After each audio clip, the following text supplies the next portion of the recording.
Tim Jatanras Polda Metro Jaya akhirnya berhasil menangkap 6 pelaku penculik Talib Abbas, pengusaha jual beli mobil. Dalam penyergapan yang berlangsung sepanjang Minggu malam hingga Senin dini hari tadi, korban penculikan yang sudah berusia 78 tahun ini berhasil diselamatkan. 2 dari 6 pelaku diduga anggota TNI aktif dan 1 lainnya pensiunan TNI. Ke-6 pelaku dibeku di 4 lokasi berbeda di wilayah Bogor, Jawa Barat. Setelah berhasil dibebaskan, sang pengusaha masih terlihat syok. Talib Abbas mengaku selama dalam penyekapan matanya selalu ditutup. Kedua tangannya juga dirantai oleh pelaku. Dirinya juga sempat tidak diberi makan selama 2 hari. Selama penyekapan, korban dan keluarganya juga... Dalam sehari, 2 kasus penculikan bayi terjadi di rumah sakit. Selain di Banjar tadi, kasus serupa juga terjadi di Bekasi. Namun pelaku penculikan maupun sang bayi belum ditemukan. Kasus penculikan bayi kini tak hanya untuk keperluan trafficking, namun juga untuk diangkat sebagai anak. Lembaran foto, selimut dan botol susu inilah yang hanya bisa digenggam Syifa Masyatul Khairat sejak putra kecilnya diculik akhir pekan lalu.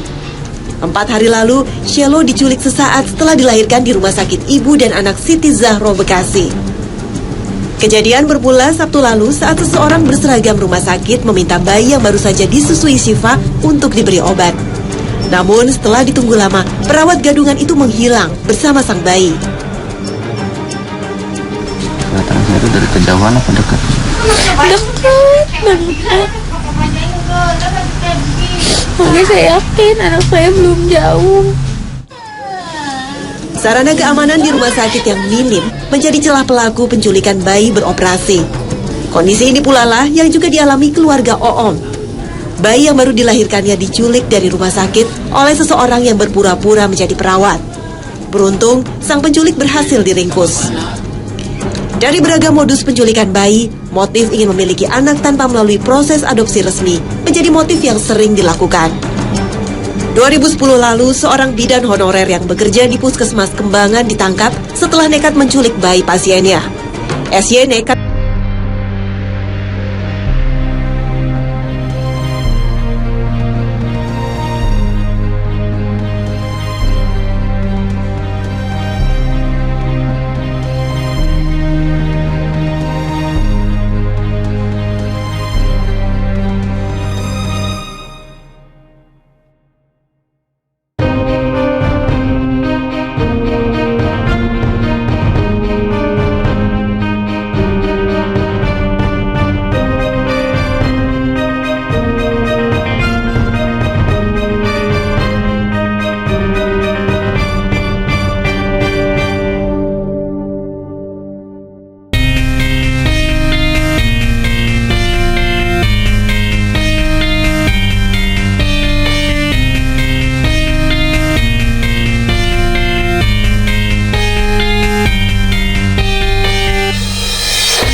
Jaminan keamanan bagi anak-anak dan bayi kini makin dipertanyakan.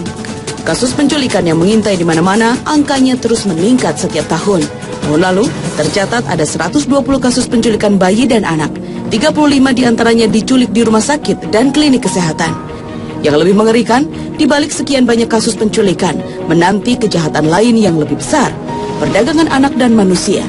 Sindikat yang mengambil celah dari kelengahan sistem ini bahkan memperjualbelikan korbannya hingga ke luar negeri.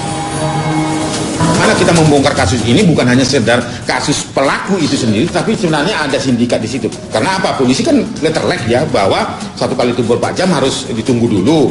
Padahal kalau 1 kali 24 jam kalau ada sindikat itu sudah sampai Amerika itu kan.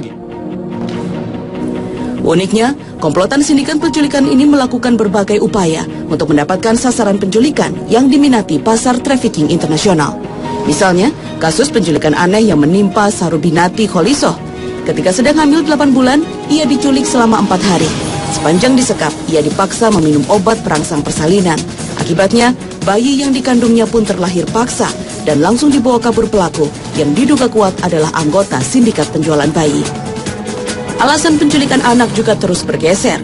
Tak lagi mengejar uang tebusan semata, tapi juga bermotif balas dendam, memenuhi permintaan adopsi ilegal, diperdagangkan, hingga dieksploitasi secara seksual. Bayi itu apabila yang kondisinya bagus, fisik bersih seperti itu, mahal ya mas, bisa nyampe 20-30 juta. Kalau dia semakin besar, kondisi fisiknya semakin bagus, semakin bersih, semakin mahal. Sebenarnya, perlindungan bagi anak berada di bawah payung hukum Undang-Undang Nomor 23 Tahun 2002 tentang Perlindungan Anak. Regulasi ini mengancam penculik anak dengan hukuman 15 tahun penjara. Ini adalah